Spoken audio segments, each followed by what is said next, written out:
What's up, everybody? Welcome back to another episode of the Banner Report podcast. I am your host, Cody Adams, and as always, I'm joined by Steve Crowley and Jacob Pierce. Guys, we're coming to you live on July 16th. I've been typing July 16th all day. I don't even know what day it is. It's just the day in the life of a corporate American worker. July 16th. Set those aside like 3 times today, and it's a beautiful day. It's been yellow and fucking brown and sepia and shitty here all fucking week. And then today's the first nice day. And work always just fucks you over. But anyways, I digress. Good thing there's a lot of sports to watch at this juncture in the summer too. Just kidding. There's nothing. There's NBA Summer League, which we're going to talk about. There's World Cup soccer that's going on. There's baseballs in full swing. And our Sox are clawing back into it. But boys, I mean, where do we want to start? Let's start with the Summer League Celtics, which you guys are going to have to carry because I haven't seen the game. I've read a few post-game reports, box scores, so I know some of the young guys that were performing, but you guys are going to carry this. So what do we think about the Summer League Celtics? Summer League Celtics, from what I'm reading, are probably going to miss out on the playoffs, which kind of sucks because, I obviously want to see more of these guys, get these guys more reps. But they're fun. Like, they're dogs. They held Sacramento to 2 of 21 shooting in the first quarter for a grand total of 4 points for the Kings in the first quarter, which is unbelievable defense. But at the same time, you're playing against the Sacramento Kings G League team, so who knows where they found those fucking guys. And also, yeah, but our G League team's not supposed to be that good. Either. Yeah, but our G League team, I think, scored 14 points in that quarter, so it wasn't like we were lights out on it. It was a fucking rock fight of a game.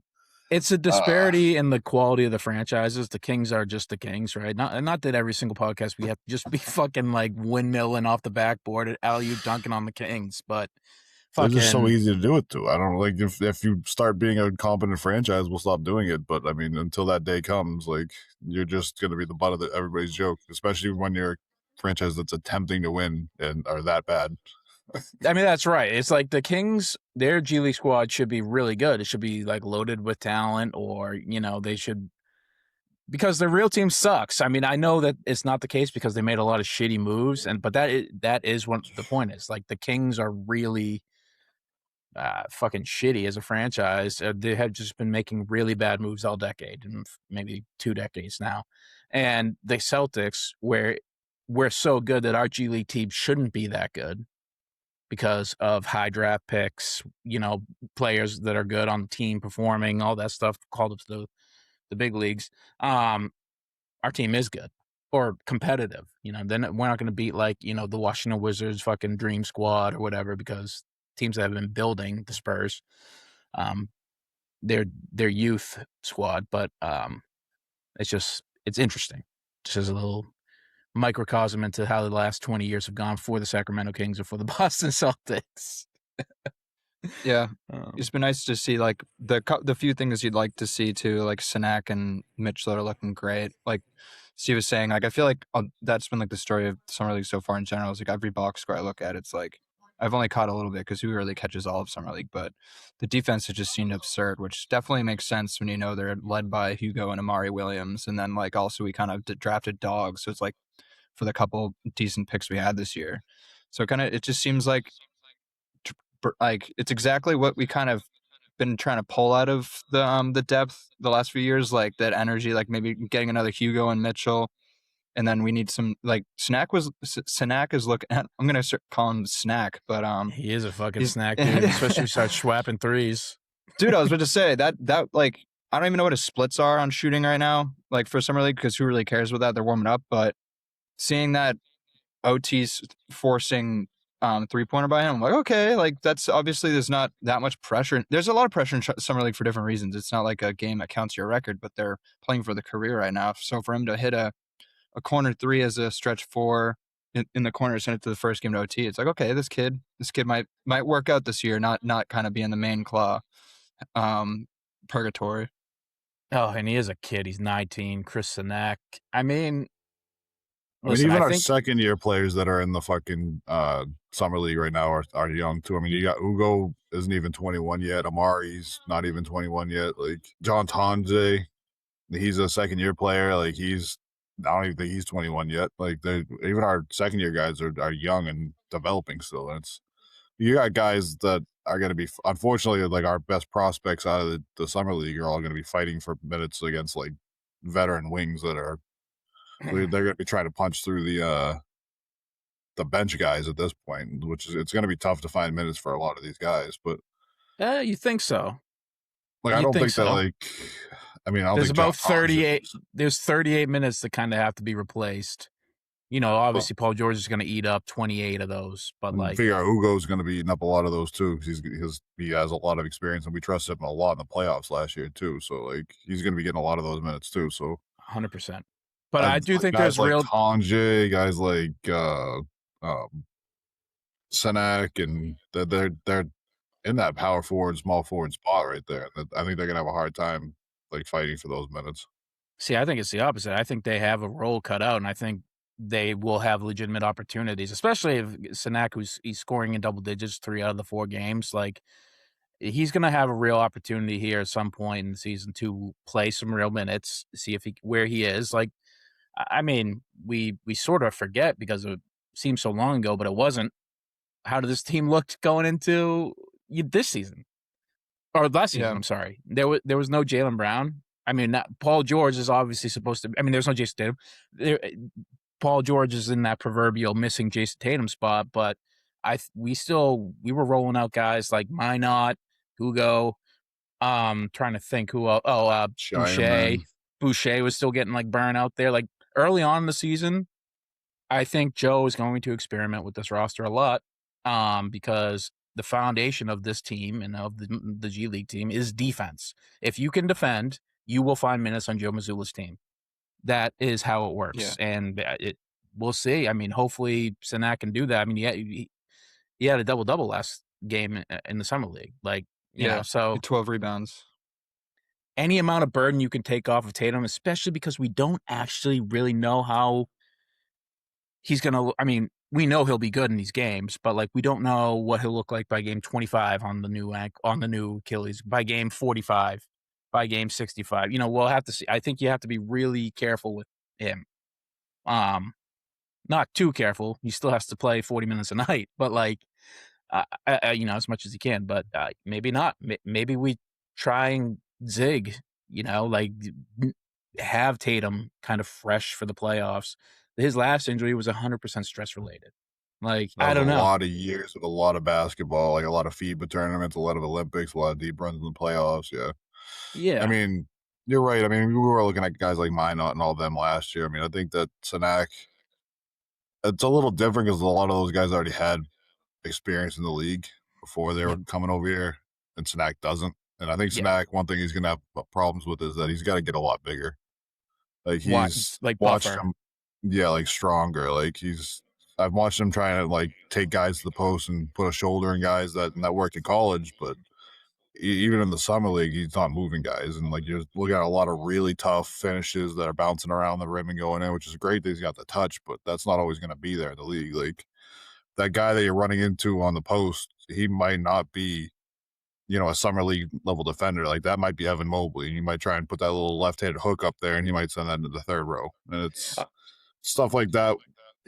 I'm excited about because you can develop that. Like you said, he's 19 years old. Like you're only gonna get bigger and stronger going through an NBA weight program. So, like all these guys, I'm excited. I'm so excited to have them on the team because like I think that they're all really good prospects. Like that. There's a lot of promising dudes on the squad. Yeah, if they can really work at it, which I don't see a reason why any of them wouldn't. Like, there's nothing that they've shown that says that they don't. Like, they could flourish and become really good players on this team. Yeah, and it's like you said, Steve, no matter how good he is technically at the game right now or whatever, skill-wise, he just might be a year away because, like you said, he needs to be in that weight program. If he's competing against other dudes who are in there from age 18 all the way up to, like, 24, he's playing against guys who tend to probably be in the size of his body size, besides, like, Jalen Darryn, who is built like Arnold Schwarzenegger. Yeah. But, like, if he's having a hard time bodying those guys as a 6'11" power forward in the summer league, he's going to have a really hard time with guys like Andre Drummond, with like dudes, Jokic, like dudes who are loads in the paint. Pause. Or even guys that are just more technically sound than summer league guys. Like, Evan Mobley doesn't strike me as like a unit of a man. Like, I'm sure he's stronger than he looks, but definitely he's just so technically sound that like you're just not gonna get that off Bam Adebayo. Like, you might have a height advantage on him, but like you're not gonna move him, and he's gonna strip you or he's gonna block you at the top. Like, yeah. two guys Bam that is are also buff as shit though.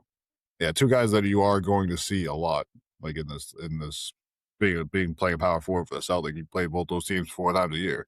Yeah, guess what? Shit. Your relief is you got to play against Giannis, like the guy who's the most physical freak of all time. Like even if you go up against Charlotte and you're gonna going against Grant Williams, like Grant Williams, he'll stop you like dead in your tracks. Musa Diabate, who's like he's a freak athlete. He'll get up and he might just block out of the air. You might be able to bump him back, but you're not gonna get the shot over him. Like, at the very least, he's gonna be physical though. That's the thing, and you're gonna have to play Detroit like 4 times this season. NBA physicality is at a different level than like college physicality, and that's something that like some of these bigger guys got to learn. But he's a great prospect. Like Jake was saying, he's hitting threes. Like, he's like not afraid to shoot them. If you can stretch the floor in the NBA, you're gonna have a long career. Yeah. Go ahead. I was gonna say, imagine if Diabate was not an undersized big. That'd be an absolute problem for the league. Because the amount of effort that man puts onto the fucking offensive boards, it's crazy to watch him. He's a madman. If he wasn't like 6'9" or whatever he is, we'd be all screwed. Yeah. How's my man Amari Williams? Speaking of promising, I mean, his spot, he's not going to have much of a chance to do, get a ton of burn. Although he might. But with the addition of Mitchell Robinson, I imagine those center minutes are pretty much eaten up. But Mitchell Robinson's thing is his health. Yeah. But the thing about Mitchell Robinson with this team is that we're not going to be starting him, and we're not going to be relying on him to play that much. So he should stay healthy. Yeah. Amari hasn't looked bad. Defensively, he's had a couple of games with 2 or 3 blocks. His passing is still unbelievable. Like, he makes passes sometimes that he can get a rebound and just all of a sudden he'll hit an outlet pass immediately. Like, you won't even be a second thought about it, and a guy will be on a break for a dunk. Like, things like that. He'll catch the ball in the short roll, hit the corner. He'd throw a nice skip pass over the top as soon as the defense like moves. Like, his passing is what really always has impressed me with him. And if he can there's another guy where if he can just get his body right, like to get a little bit stronger, I think that he'll be a problem. Yeah. It's honestly crazy how much our front court like depth has changed. Like because Amari, like, he's coming into the second year, and now we have, like, last year we just felt like going to the year we just had Kada because we had Garza, but people were kind of getting laughed at for even putting him in graphics, like being like, oh my God, you're trusting Garza to be your backup center is almost like a joke. And he ended up playing an incredibly vital role. Oh yeah, he was so good. Now that we like know we have something in that, then we also just add we have the same trio from last year, Kada, Garza, and then Amari if we need insurance, and then we just add fucking the best offensive rebounder in the league. Now that Steven Adams is kind of stepping off the mantle, it seems, because he's just old and injured. But we saw in the championship run too. Like, we talked about last time. I'm just dreaming about the rebounds this year. I mean, it's also like, how many minutes is Amari Williams going to get when he's behind those 3 guys? Because like Garza's your third string, and he's established himself on this team. Yeah, you know what I mean? It's almost like if Amari Williams is getting a ton of burns, somebody's missing some time, and that's like somebody got hurt. You know. Which, like, there's got to be those games where like Mitchell Robinson tweaks something, he's out for a couple weeks, and then somebody got in foul trouble. It's like, all right, cool, Amari, here's your minutes. But I mean, it's a great problem to have, him being your 4th line guy. I mean, he's on a 2-way now, so he still can play in the G League and still develop, which is another advantage that we have with that. Yeah, if somebody gets hurt, you can sign him to a full-time contract before the playoffs too. Yeah, it's like I'd love if we have the same luck as last year. I mean, Vucevic was like fucking nothing, just forget he existed. But when it comes to big man health last year, like, I feel like we were so lucky. Like, I like with especially Kato, obviously. Like, I just don't expect that to happen again. So I think it'll be useful to have Amari mid-year, because if Mitchell Robinson is a little injury prone, we're just trying to take him to the playoffs, and then Kato, God forbid, has an injury this year, it might come in clutch. I mean, to be fair to the people that were laughing at us and about putting Luka Garza on the graphic. I mean, it was kind of Luka Garza that was the downfall of the Celtics in that Philly series. Like it was a problem with him and Cade covering Embiid. It was a problem. That's a real hard task. Huge size advantage, and the guy, I mean, Embiid played for 4 games like his head was on fire. Like Embiid. Yeah, and he just couldn't do it in the next series. Yeah. Which maybe that was Mitchell Robinson, so maybe that's part of the reason why we got him. True. Definitely. I mean, Mitchell Robinson played a vital role. Vital role. He went up against 2 Hall of Fame centers on the run to. I'm already counting Wemby as a Hall of Fame center, by the way. You're good. Yeah. I feel safe in agreeing with you on that one. Yeah, he went up against 2 Hall of Fame Mobley's centers. probably going to be too. Yeah. Well, he's a deep boy. Not if you ask Steve. Steve, not a huge Mobley fan, but I mean, you know what's fucking crazy that I saw the other day? Not to like sidetrack us off of this, but go ahead. Like NBA players, like you cannot stop NBA players one-on-one. Doesn't matter how good of a defender you are. Like I watched Steven Adams just like giving Evan Mobley buckets, like beating the brakes off of him in a fucking one-on-one and like swatting his shit to the third row. And it's like it's just like there's levels to this shit that's just unbelievable. And it's like Steven Adams is, I mean, he's like one of my favorite players because he's just a workhorse and like you never hear anything about Steven Adams other than how hard he works and like he's just an impact player on the court. And but he's not a better player than Evan Mobley. And like he was just like giving Evan Mobley like the blues, like, and it was pretty bad. Yeah, from Steven Adams, you just see cool boards, cool tattoos in his hair, and then also compilations of him just like saving people's lives that are falling. You know what I mean? Like the catching, he catches like everyone that's dunking around him. He just catches them like an angel. And the classic clip of I forget who it was, but somebody kicks him right in the balls, and he has like a super delayed like ball reaction. His knees just buckle. Draymond. I was gonna say, you know who that is, bro. Yeah, it might have been Draymond. Also, you guys see Jonas Valanciunas just kind of like up and is not playing in the NBA next year? Yeah, he's gonna go back and play in I don't remember what league it is, but like he got released by the Nuggets. He never really even played last year.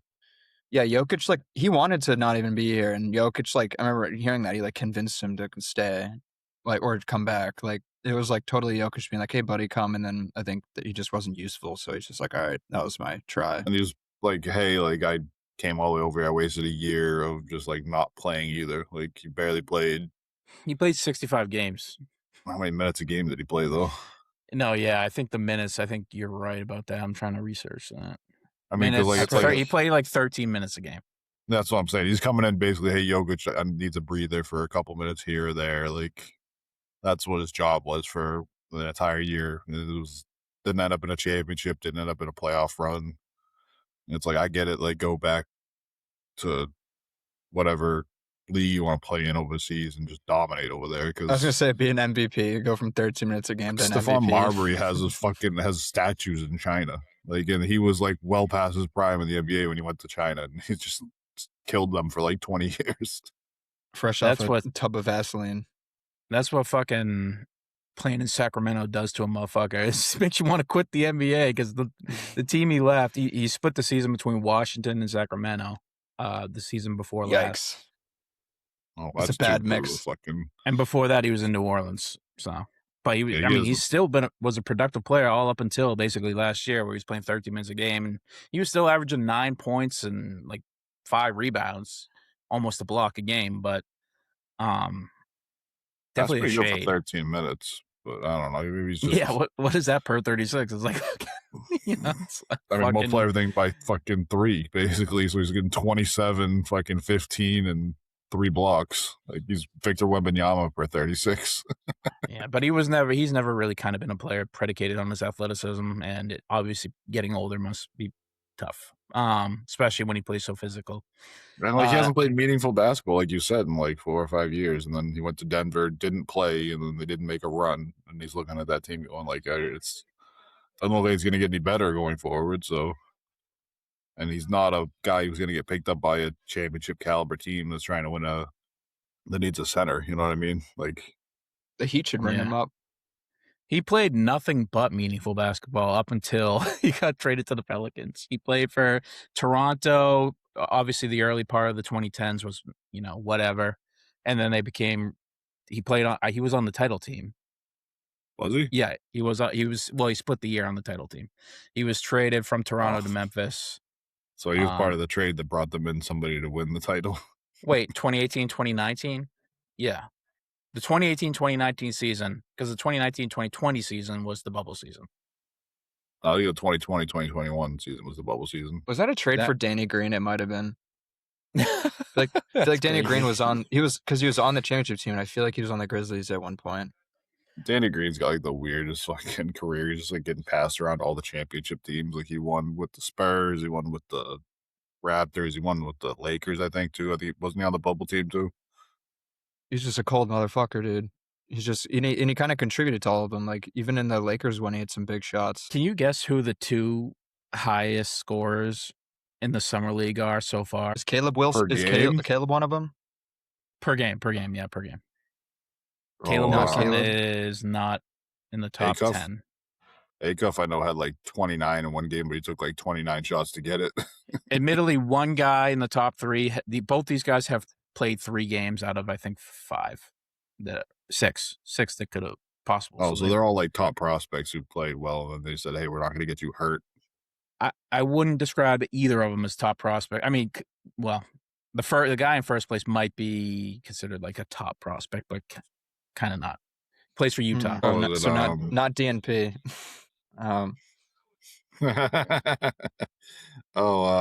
It's not. I want to say Keontae George, but that's not his name. No, and he's not playing in the summer league. He's already established in the league at this point. I'll spoil it for you. Kyle Filipowski. Oh, I saw he was going off. Yeah, as if they need more talented tall people. The fuck. Well, I guess they got rid of Walker Kessler, so there will. Yeah. I guess that does open up a spot. Maybe a bench. Yeah. Jesus Christ, that you just reminded me of that Walker Kessler contract for the Lakers. If Filipowski ends up being really good, then that draft conversation that he was in is going to end up being one of the weirdest things ever for some do you remember why that guy he was supposed to be really like a top 5 top 10 pick? He wasn't he getting like groomed by some like lady he like dated his babysitter. I was gonna say it was his lifelong nanny. Like he like basically emancipated himself and married his like lifelong nanny at age 20, and all the draft people rightfully were like, this is kind of insane. Like, and then his family like abandoned him after that too. Like, wasn't like none of his family at the draft? Yeah, it was just him and him and the nanny. Like, it's almost like an it's like Aaron Rodgers, but if it happened like before he even got drafted. What's the nanny look like though? I'm looking at it right now. I was gonna say it has to be. She's not like some like old 67 Dominican lady. What I'm saying is like if it was like some lady that was like scary looking or something like that, then I might be pushed away from drafting him too, because that might be some cold shit. Like I doubt it was. I was gonna say I doubt it was that. They're probably just like weirded out by how he handles personal relations, like ditching your family, because it was probably mutual. Just like being like, is he gonna go crazy and leave our team? You know what I mean? Like, but if he ends up being a stud now, that's kind of hilarious that so many people pass on him because of that. She is a smoke. I regret to inform the people. I don't know, man. She doesn't look that much older than him. I'm trying to. I mean, shit. It might be one of those things where she was like 11 and started babysitting him when he was like 5 or something like that, and then it was something like that. Yeah, no, it was like she started when she was like early high school or something. She's tall as shit, apparently. Goddamn, look at her next to him in that fucking picture. That is true. Like she looks like she's like 6'2" at least. Yeah, he's like 6'11", 7 feet. Yeah, like click that one right there. Yeah, like look how tall she is. She's like at his chin almost. She's a tall girl, I think, but she is also in chunky. Like that is like a kind of a thick-soled thing, and he is like a bit slouched. But she's probably like 5'9", 5'10", maybe, like almost like my height. Anyways, good for Kyle, scoring on and off the court. Who was the other one? Yeah, who was else on the list? Oh, Drew Timme. Oh, Timmy. fucking Drew Timmy will never leave. I was Shout out to half Brooklyn, expecting though. Mac McClung. Mac McClung was pretty similar vibes, like just someone that like I'd watched a lot of high school tape of. That Drew Timmy was just like if Derek Lee was in college. Like that's what I always felt like whenever I watched his tape. You guys remember Courtney Lee? That guy was fun to watch. He helped Did he us play through the for the dark Celtics? ages. Yeah, he Yeah, did. That was for a long time. He was number 11 on the Celtics for a long time.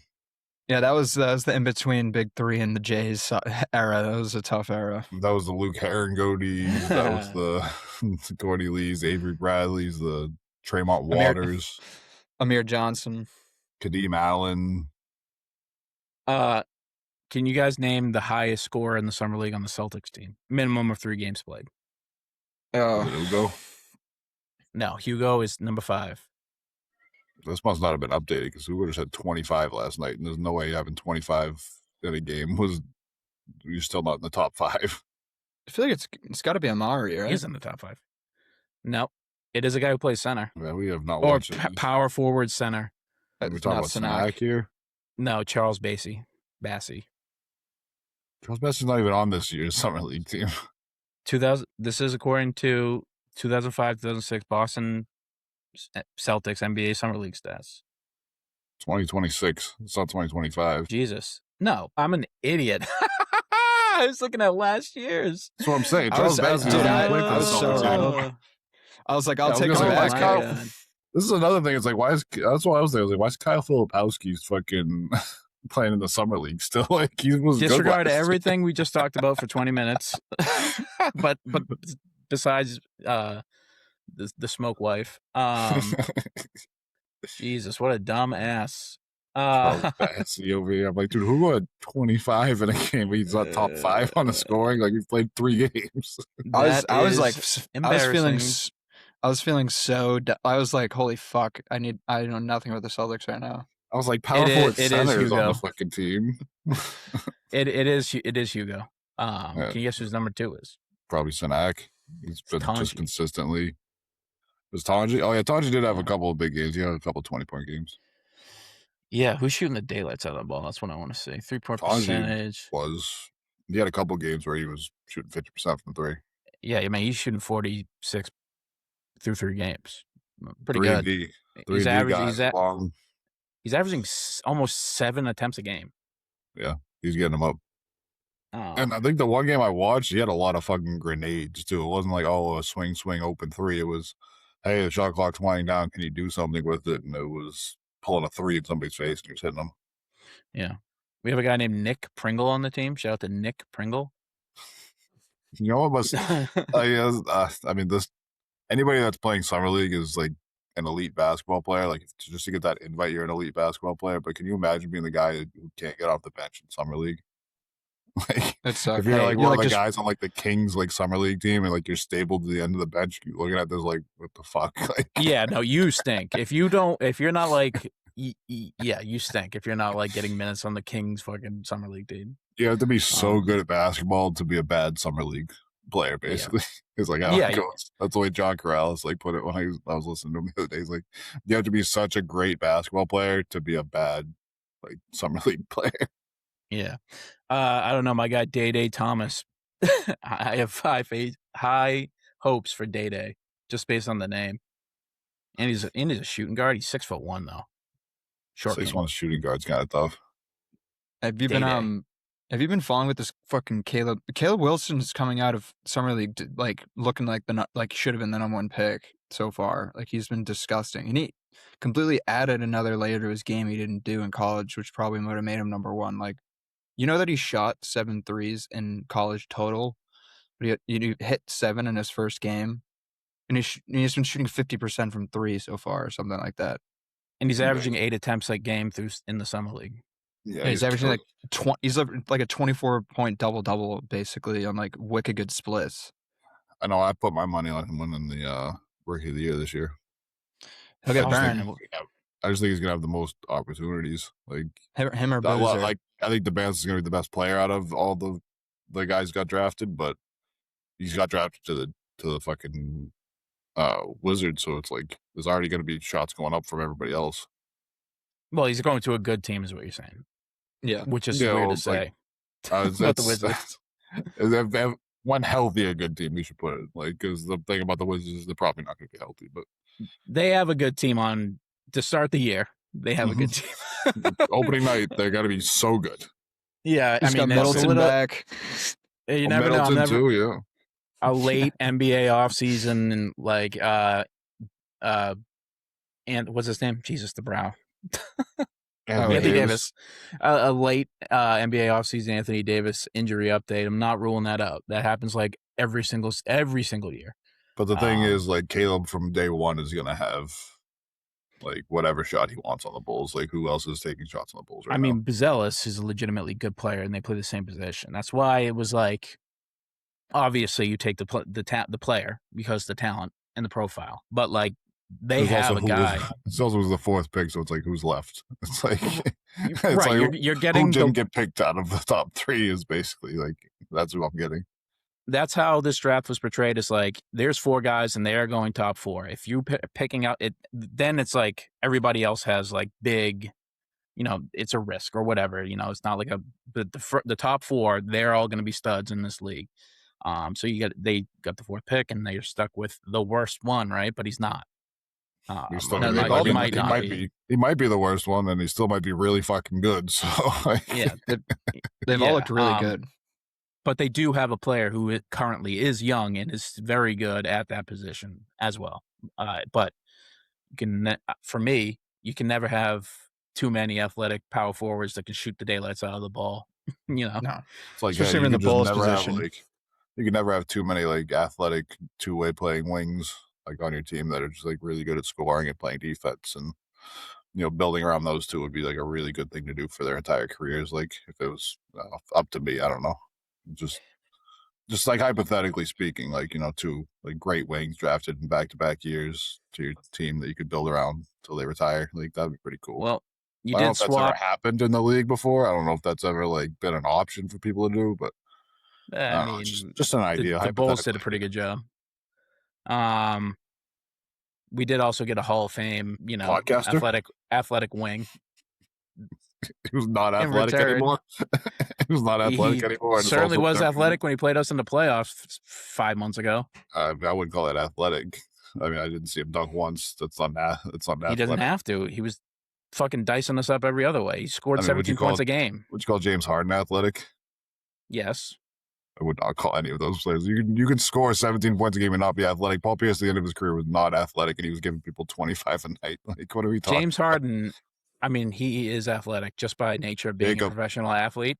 Jacob, Steve? No, you cannot say by nature of being a professional athlete making you athletic. Like Tom Brady was not an athletic fucking player. He was unbelievable arm talent, but an athlete he was not. That's a completely different thing. Tom Brady is a hell of an athlete. He would smoke you at any time in his life. He would smoke you in any race whenever you wanted. I mean, I don't know. He's not Michael Vick, but the baseline couldn't be lower than the fucking floor with that one. Like, I'm fucking fat, slow, and I'd blow my fucking knee out if I tried to run right now. Like, even when I was in high school, I wasn't an athlete. I couldn't make a D3 high school basketball team. Like, that doesn't mean that it makes you an athlete. I guarantee Tom didn't have the worst 40-yard dash in his class. Like, guarantee it. He for sure had the worst 40-yard dash out of all the quarterbacks in that class. Like, Jacob, was Paul George athletic last year? Like, would you call him an athlete in the league? Yeah, I mean, it depends what you're saying. If you're comparing to like Asar Thompson, probably not. But that's what I'm saying. Like, if you're going to survive, he's saying we're picking up an athletic wing. Like, he's not athletic at this point in his career. Like, he was athletic, Steve. He made a difference against two younger, more athletic wings, and he competed with them. What do you mean? He was tasked with guarding them. Paul George is still athletic at 36. He is not James Harden. James Harden is no longer athletic at 36. You just told me he was athletic. You just told me James Harden was athletic. Which one is it? He's not as athletic as other shooting guards who are much younger than him. But Paul George is not athletic right now. That's so ridiculous to say. Like, did you not watch the playoffs? Did you not somebody does not make you more athletic than them. Dirk Nowitzki was never his athleticism wasn't athlete. If anything, we saw Paul George giving effort on two ends of the floor. My fucking God. Like, you're just changing the fucking argument halfway through the argument. Like, I'm telling you he's not athletic, and then you're telling me, he outplayed somebody. Like, that doesn't mean that he's athletic. All I'm He not saying that he's not outplayed- going to be a helpful player. I'm not saying that he didn't outplay them last year. I'm saying that he's not athletic. That's all I'm Your saying. metric is that he's not My as metric is that athletic he as does Jaylen not Brown. dunk. He does not outrun anybody. He does can not dunk. out-rebound anybody because he's not athletic. That is my metric, okay? But he can play perimeter It's defense. Okay, that does not mean make you an athlete at this level right What now. are you all right? talking about, dude? You're out of your mind. No, You're out of your mind. I'm not out of my mind. Playing good perimeter defense means you are athletic. You're telling me you can put him out there for 40 minutes of playing high-level elite perimeter defense against the best wings in the league right now? Because that's probably not 40 minutes, but now you're switching it up. No, because that's what you're trying to argue is his athleticism, is that he's doing that. Like he's not doing that anymore. I mean, I wonder. I don't wasn't know what his listening. minutes. I don't know what his minutes per game was last year, but he did arguably face the best wing dude. And beat them. And Steve was like, well, no, we also that went down doesn't- this rabbit hole that Embiid really beat us last year. Like, let's be real, Embiid did whatever he wanted. Paul George scored 17 points a game against the Celtics. All right, and Jaylen Brown scored 28 a game for an entire fucking year and didn't miss 25 games for PED allegations. So, like, I don't know. He is not as athletic as Jaylen Brown. I will give you that. I'm just saying he's not athletic at this point in his career. Like, he's not going to beat anybody off the dribble, and he's not going to dunk on anybody. That's all I was saying. I wasn't saying he was a bad player. I'm not saying he didn't outplay anybody in the playoffs. I'm not saying he's not a good perimeter defender. I'm just saying he's not athletic at this point in his career because he's 36 years old. We're Nobody gonna have to outside of disagree. LeBron James is disagree. athletic at 36 years old. Like, he's We're been the gonna have to only agree to crazy disagree. athlete that we've ever seen. Okay. That's what you say. Anyways, we got him back for Jaylen Brown. So Yeah, I want to fucking stick that in kill your pipe myself. and smoke it. Every fucking day I remember that I want to kill myself. Jaylen just seems to be loving Philly. That's cool. Yeah, I'm sure he fucking is. I mean, he chose Philly. That bastard. It's how it is, man. We're here now. And Paul George will be playing minutes for you, Steve, and you will have to be rooting for him. No, I don't. I can root Listen, for you the don't team. have to, but if you want to root for the Celtics, you got to kind of root for the guy. Hey, miss all your shots with Sinek and get some fucking minutes here. Give me some Dylan Mitchell here. Yeah. I don't know why you hate on him so bad. I think he's a fine player. I just said he's not athletic, and then you went on a whole fucking tirade about how he outplayed people, but that doesn't mean you're athletic. Like the two are not. He outplayed the two guys you were comparing him against. I'm not comparing him to anybody. I didn't say he was athletic. I didn't say that he was better than Jaylen Brown. I didn't say he's worse than Jaylen Brown. I said that he's less athletic than these guys, and he's not an athlete at this point in his career. That's inherently an absurd thing to say, and I don't want to keep bringing this up. Okay, so We'll was move Dirk on. Nowitzki the best athlete in the league at any point in his career? He never was We'll move on from it. He won an He also MVP, so he must have been the best athlete in the league. He Like, I sucked don't at know, perimeter like- defense. Yeah, Paul George doesn't. I mean, Tim Duncan, was he ever the best athlete in the league? He was one of the best athletes in the league, yeah. Just because of how good he was on the interior. Never won a deep boys. We couldn't have been that good on the interior. Okay, but he finished in second place 4 years straight. I'm just telling you, you don't have to be a great athlete to be a great player. And Paul George is since he left OKC, I don't think has been a great athlete. I think that was the last time we saw a really athletic Paul George. He's still been a great player because he's always been a scorer and he's always been an intelligent player like Paul Pierce. But I think he's in the Paul Pierce level of his career right now where it's hey, I'm going to get to my mid-range. I'm going to be smarter than these guys and get fouls and get whatever shot I want, but I'm not going to beat anybody off the dribble. That's what you think. We'll see. We'll see. He is going to be 37? Maybe you're right. I just disagree. I think from what I saw, I wasn't watching Sixers ball night in and night out, but I know his averages were higher than they've been recently, the past few seasons, and I won't say outperformed, but he definitely held his own against Jaylen Brown, Jason Tatum, which is not nothing, and is actually quite impressive for a guy who's 36.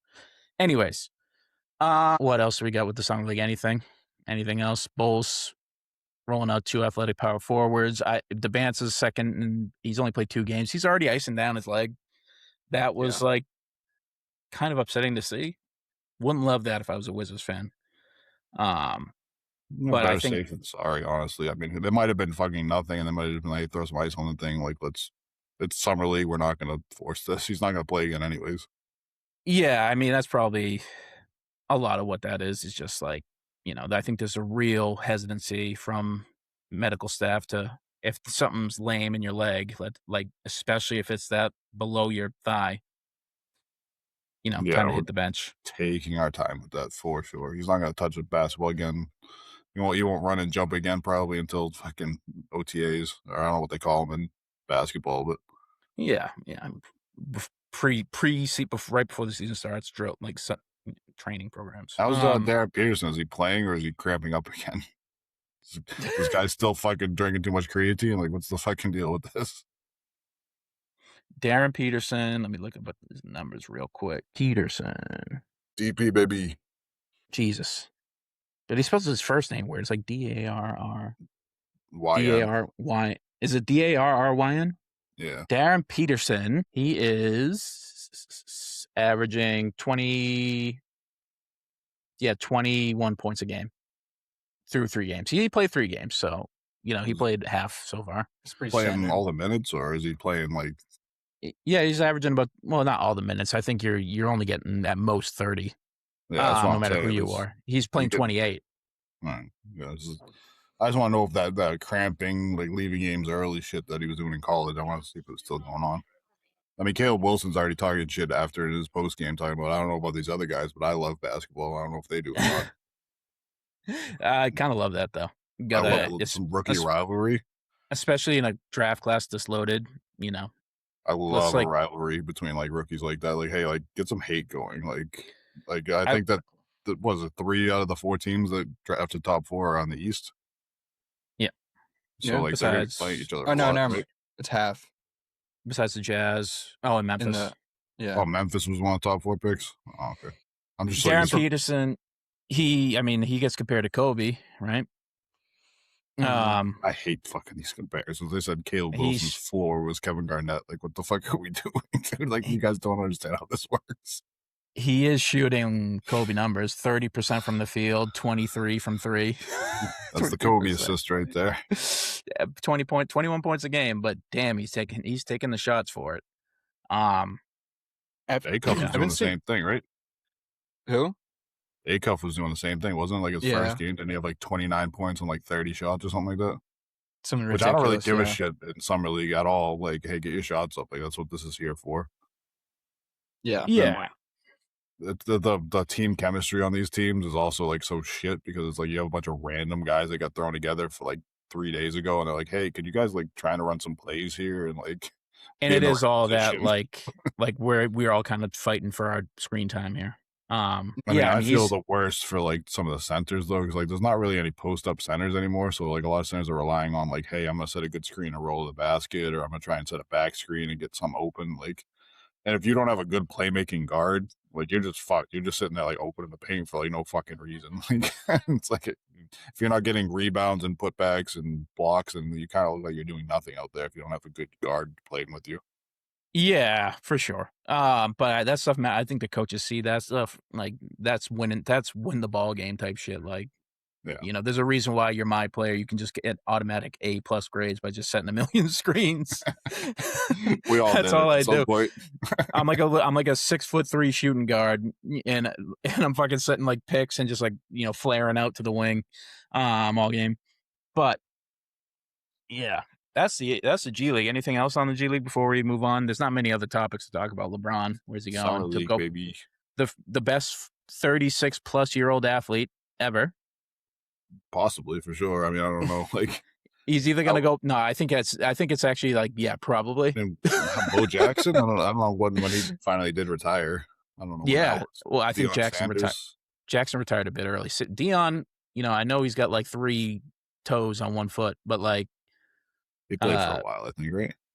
Yeah, I'm sure he could. I don't know if he could windmill at age 41 though, like this fucker LeBron can. Yeah, but I mean, to be fair, Dion was like 6'2", and LeBron's like 6'8", so he's kind of got a little bit of an advantage of getting there. True, but also you think that LeBron just wouldn't be able to fucking walk at this point because he's 6'9" and has done so much. Like I don't know how his mileage and his weight, because he was like, what do you weigh, like 250 on the Heat, something crazy. Like I feel like he was heavy. He was like 285. He was like 280. I said I meant 250. Yeah, 250. Even then, 250 seems like an underestimate. He was fucking built like the Terminator, dude. He had the boulder shoulders going on that thing. Like muscle weighs so much more than fat. Like he was cut. He definitely had to outweigh Chris Bosh. That was HGH LeBron right there. That's what that was. That was him talking to Brady's guy over there. High T LeBron. No, it was the Balco stuff. It was I thought it was Alex, whatever the fuck his name was over there. Alex Guerrero, which is Yeah. Brady's guy, I think. I think it was Conti. I think it was Balco, and I think the guy's name was Conti. That's why, because that was all centered in Miami. That was all in Florida, and it was right around that time. You watch him go from fucking the Cleveland Cavs days, and it was like, all right, he's got some muscle on him, but he's kind of like lean muscle, and then all of a sudden, like a year into being in Miami, like, what the fuck is this guy built out of? Like straight steel? Like, I don't.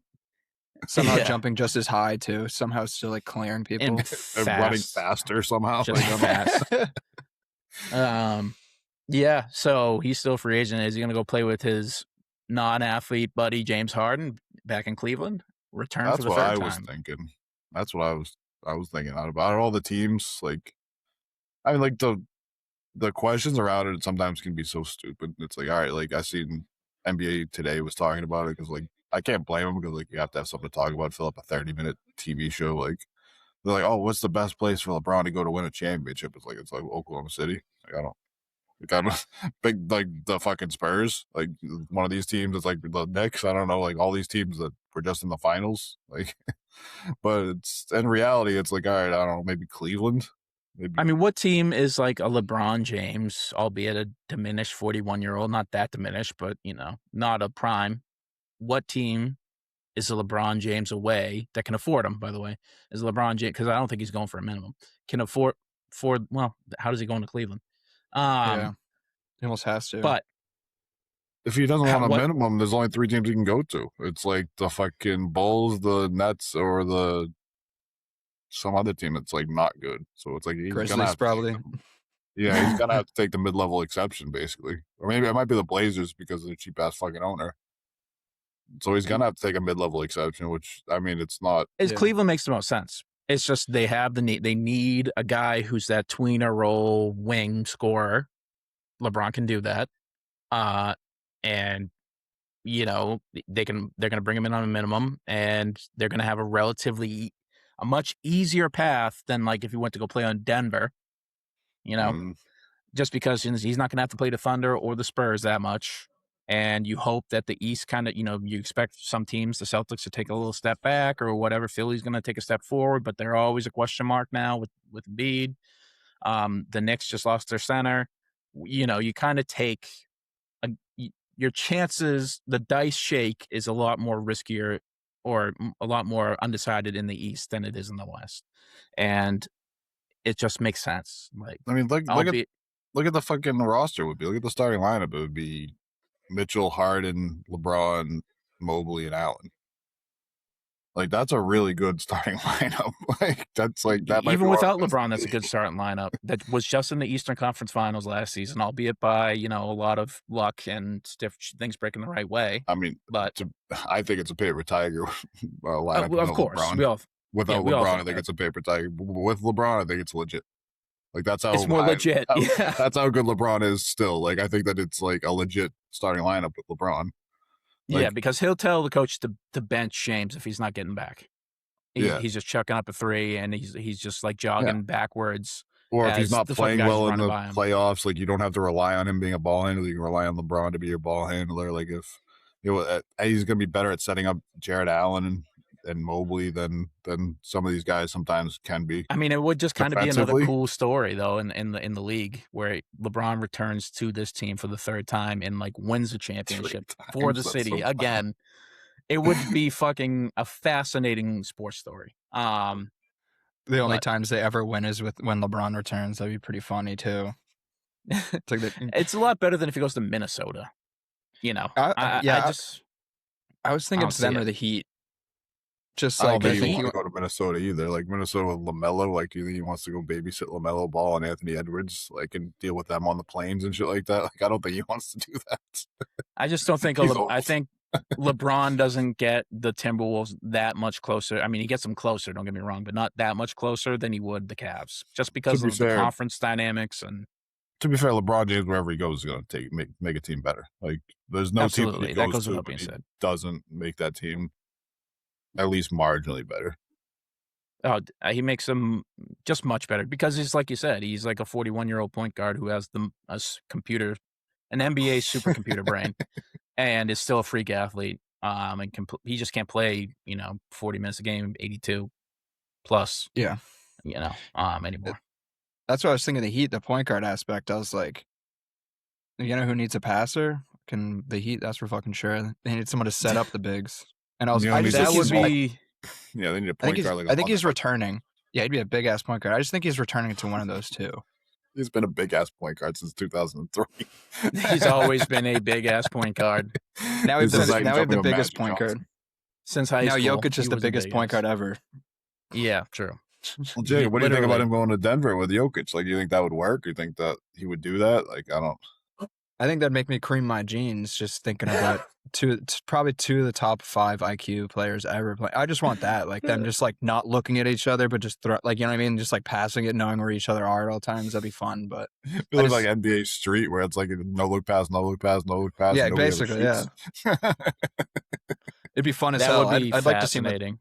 Yeah, pair him with any like. That's honestly why I kind of want to see the Heat too. Just because I also don't think they win the chip, and it's not much of a threat. But just seeing him with Giannis would be cool. It's nice to think of him with like another all-time great, just to see how it kind of works together. I mean, any of these people, maybe all-time James Harden. Yeah, I think he is, but a lot of people. No, he's first ballot Hall of Fame. Yeah, that MVP year, like he was setting offensive records that like nobody will ever touch. He had like 60-point triple doubles in those years. Like, he's one of the best offensive players ever. Yeah, the offensive engine that he was on Houston, well, I don't know if I'll ever see another one like it. I don't know if we'll ever see another one like it in our lifetime, honestly. Like, he was special those years. MVP gets you in the hall, like we've talked about. He's got one. So. It's funny, we talk about people like who, if it changes the game the most, like Steph or whatever, but James is sneaky in there, man. With like, if you look at all the bullshit everyone's pulling with the counting the dribbles and like all very close to traveling, dude, that's all James Harden, dude. James Harden would like, dude, you just like study the rule book. I'd felt like every offseason being like, what else can I pull off? And then like now everyone's doing like all these crazy gathers. I just feel like it's all James Harden. I'll never not think that's whoever his trainer is like all time, because like I see other trainers talking about like you play in the gray area. Like defensively, offensively, you play in the gray area of like, hey, this is a travel, but it's not a travel. Like, hey, are they gonna make them call it? Call it. Like, whoever his trainer is that like found like the perfect like mix of like not travel, like all-time trainer, and he should get a little bit of credit for changing the the way basketball's played. Like the way the Tex Winter should get more credit for the Lakers championships, and nobody ever talks about him. I don't know who the fuck that is. He's the guy who originally came up with the triangle offense that Phil Jackson Phil Jackson implicated with the Bulls and the Lakers. So Tex Winter actually should be involved in like 9, 10, 11 championships or something like that. But I wonder if they shipped him a ring. If Phil ever shipped him a ring. So Lord knows he has plenty. Phil probably shipped him some fucking peyote. Weird an Evil Dead shirt. I'll never not think that like skip, gather, step back is I'll never not think that's a travel. That is a travel. I don't care what we say. You pick the ball up. Fucking egregious ones he has too. And the minute you pick the ball up, you already got 1 foot planted, and you're skipping, and then you're skipping again, and you're releasing. It's just like that. Pritchard does it well too. Like Pritchard fully has that in his bag. It's all off the hang dribble like Tatum does too, where it's like you dribble it up and then you put your hand like directly on the side of the ball, so you're not actually cupping it, so it doesn't count as picking up the ball. And then when you want to make your move, then you put your hand under it. Yeah, but just so you know, if you try that shit on me in the blacktop, I'm calling it every time. But yeah, so we'll see. LeBron. That's the last thing to drop. Other than that, we're just like fully in the NBA scandal era, where it's like Kawhi, what's going on with aspiration. Gary Trent has now been like in the Bucks are now being investigated for like a collusion that violates the CBA for that deal, which was like $63 million over 4 years. 64, yeah. But the thing is, like, he signed like a bunch of like 1-on-1s like with player options for the last like couple years. And then he would like decline the player option, then sign an extension, then decline the player option, and then sign a new deal or whatever. And then because he did it so many times, like he was eligible for like this contract or something like that. So it was like why would you pass up on like that extra money, take less money the last couple of years, and then all of a sudden we're gonna give you a bag and you played like shit last year? Like, Why would the Bucks give it is the question.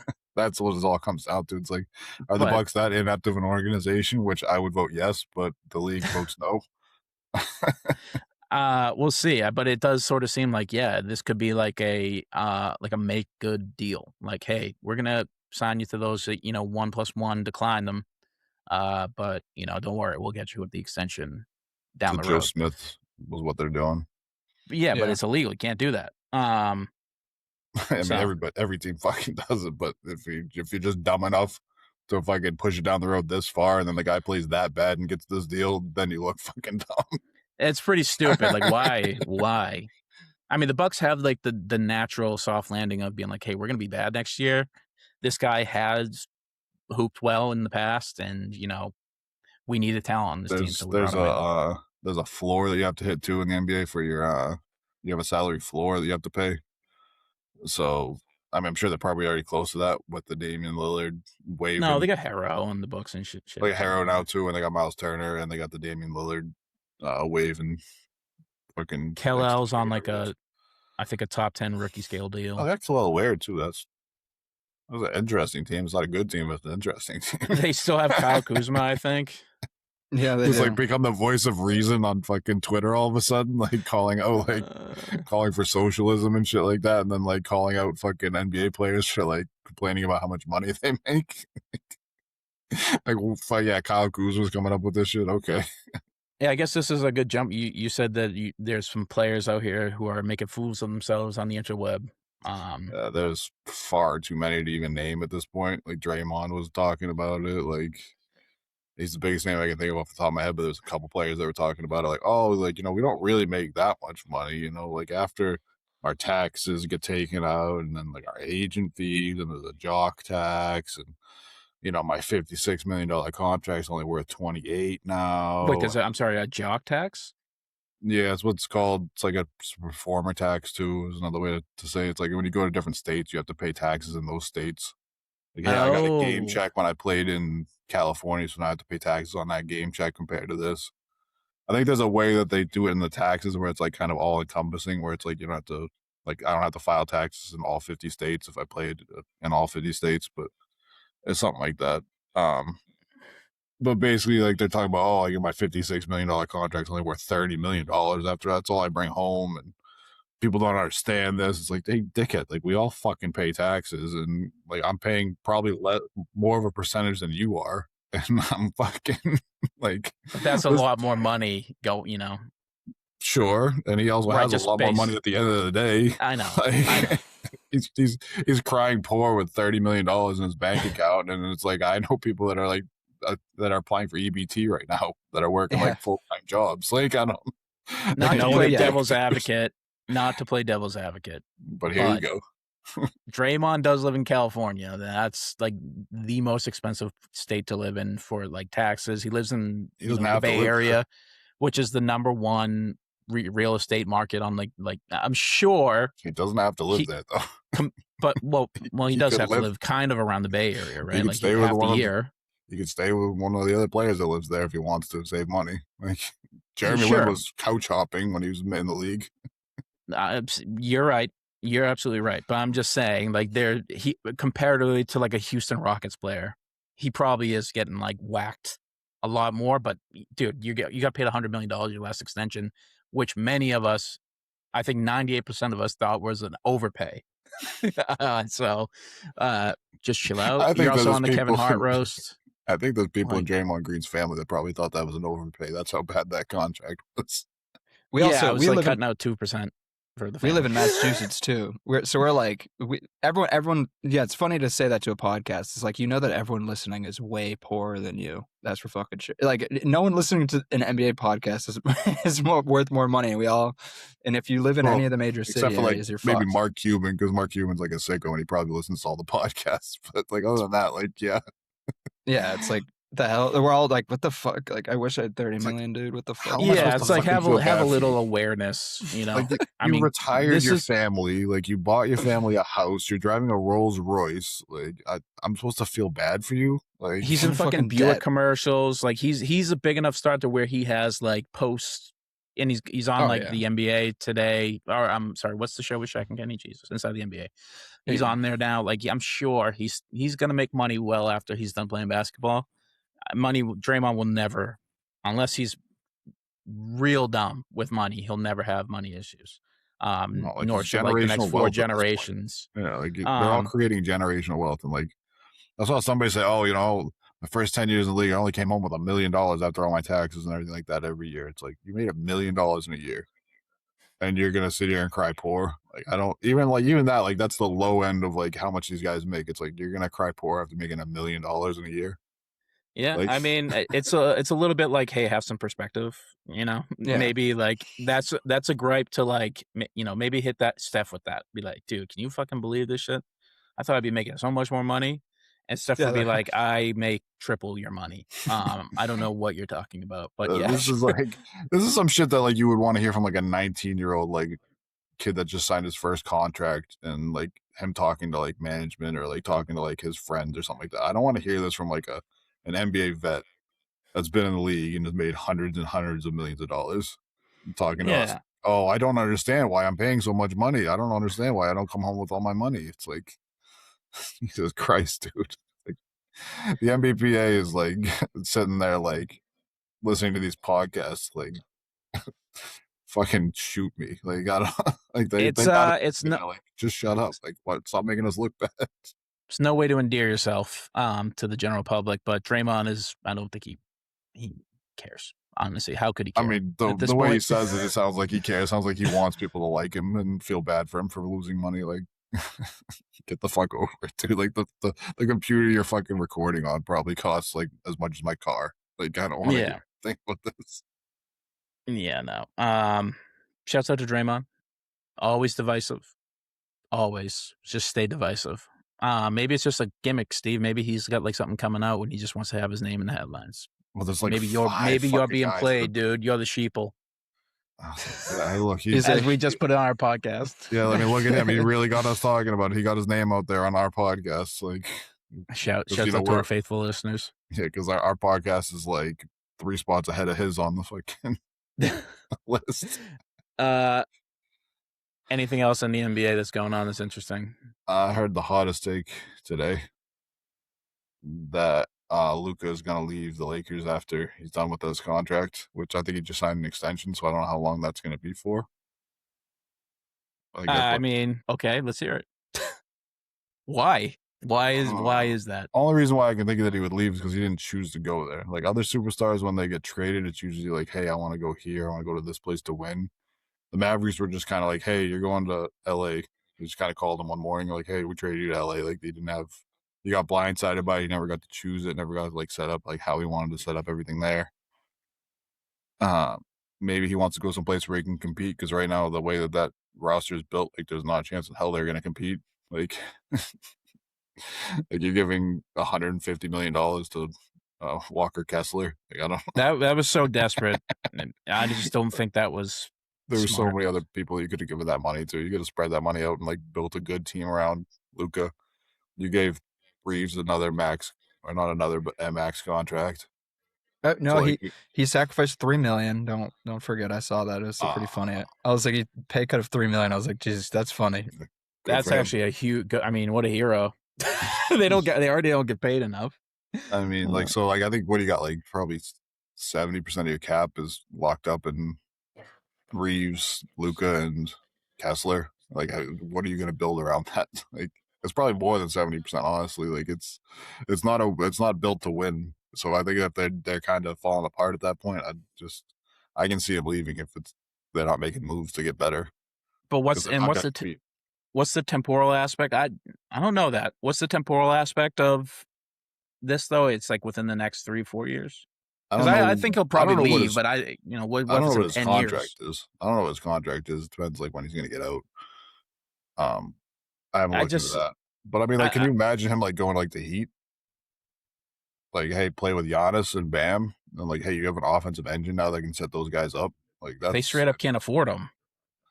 well, if it's 4 years down the line, maybe Giannis isn't getting paid as much at that point, or maybe they don't have Bam anymore. So maybe just pair just those two up. I don't know. It's just an idea. I was spitballing the first place I thought of that could use like an offensive engine like Luka. No, I don't. I think they're, for every critique we're giving them, they still have a really good coach. They have a top 4 MVP candidate in Luka. Like Luka is the engine that drives, that he's the water that lifts all boats, right? And they've kind of done a good job of sort of structuring this team like the one he went to the finals with in Dallas. Like, it's just a smorgasbord of like athletic dudes that can shoot the ball and centers and Luka. Like, that there's like a weird recipe of success in there. I don't think they're going to beat anybody, and I don't think they should get title odds, but who knows? Maybe you're not going against Victor Wembanyama in May. Maybe you're not going against Shai Gilgeous-Alexander in June. Like, I mean, I don't know. I have a hard time looking at this roster and saying like they built it the same as that team that went to the finals. well, I mean, I'm just going to like put the caveat that Derrick Jones Jr. got like active minutes, and whoever you're going to name is not any worse than Derrick Jones Jr. Jared Vanderbilt is not like Derrick Jones, but he's a better defender, which you're going to need with Luka, obviously. Kevon Looney. I mean, former title winner.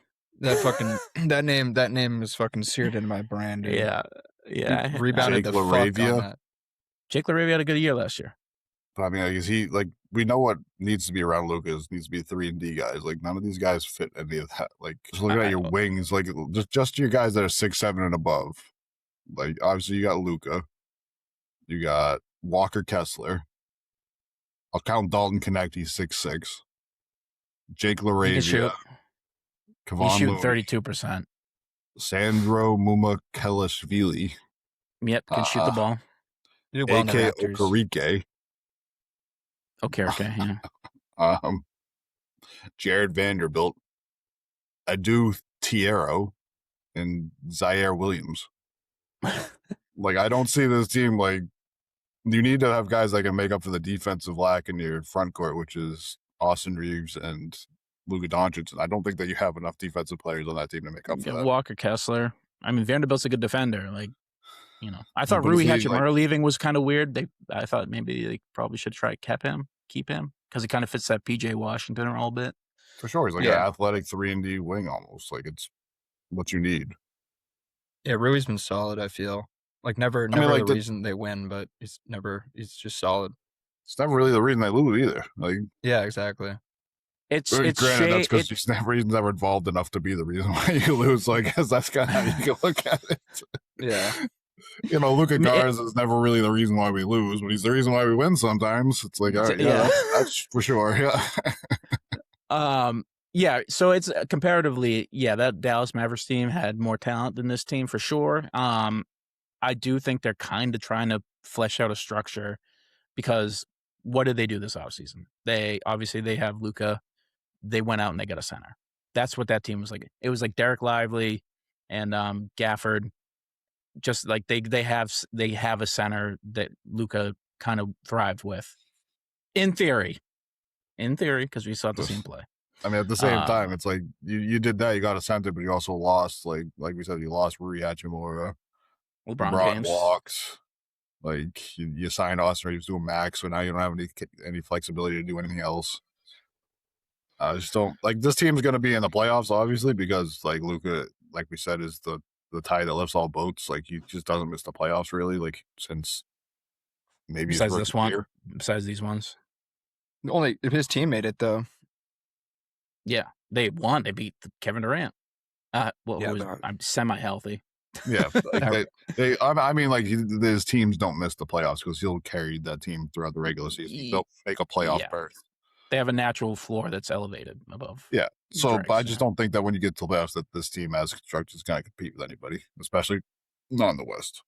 No, they just have a bunch of stuff, and I think this season is probably trying to separate the wheat from the chaff. What's going to be there, and then you make some moves next season for I like next that. Year. Say that again. this year you have just trying to separate the wheat from the chaff with like those, Jake LaRavia, Sandro Mamakashvili's, all those guys. Who's going to be on the team the season after? That's when you make your title run. That's a Because good saying. let's be honest, like some of these other teams in the West, their bills are going to come due, and they're going to have to thin out. I do like Yeah, that like the saying. Thunder after this year. What, Steve? I like that saying. That was a good saying. Can you say it again, No, please? now I'm not going to do it. What if I was you real nice? You never heard separate wheat from chaff? Wheat from chaff? I've heard or it forever. Wheat from chaff. Chaff. Yeah, no, like definitely chaff. never even heard that word in my life, except for when I'm talking about between my fucking legs when I'm walking too long because I'm fat. That's chafe. I'm chaffing. I'm chaffing. Yeah. So yeah, we'll see what I think that's bad shit. I don't think the Lakers will ever let that guy leave. I mean, it might be a situation where it becomes like a standoff between ownership and the player, like Giannis was. But then who knows? The new CBA, we're in a new era, dude. Like players that you wouldn't think get traded are going to start going elsewhere just because other franchises don't want to pay the bills. So we'll see. And it's also like maybe they don't want to let him leave, but maybe he just does it because he says, "I don't want to be here." Maybe. I just I don't know. I mean, it's LA. It's the Lakers. That means something to a lot of dudes. Yeah. So that's it with that. Any other NBA takes? He is on the roster as a player option in 2028. So this year, next year, then he has a player option that he could decline and then go somewhere. He'll probably decline that and just like he'll another decline max. and get a bag if he wants to stay, and he'll decline and leave if he wants to leave. Yeah, I just where is he gonna go play? Like think about the teams in 2 to 3 years that will have cap space. It's gonna be like Memphis. Does he want to go to Memphis? Dallas? Go back to Dallas? They did kill Nico Harrison, so yeah. He just legally changes his last name to Fuck Nico. Like, so it just says Fuck Nico on his jersey every time he plays. It's a traditional Slavic last name.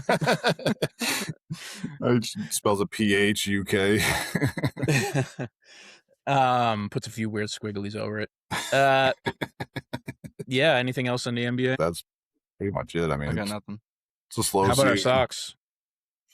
I'm not wearing any, but thanks for asking. Me neither. It's hot. I don't wear socks in the summer. They won 9 straight going into break in the playoff mix. It's as good as it's been all year. That's for fucking sure.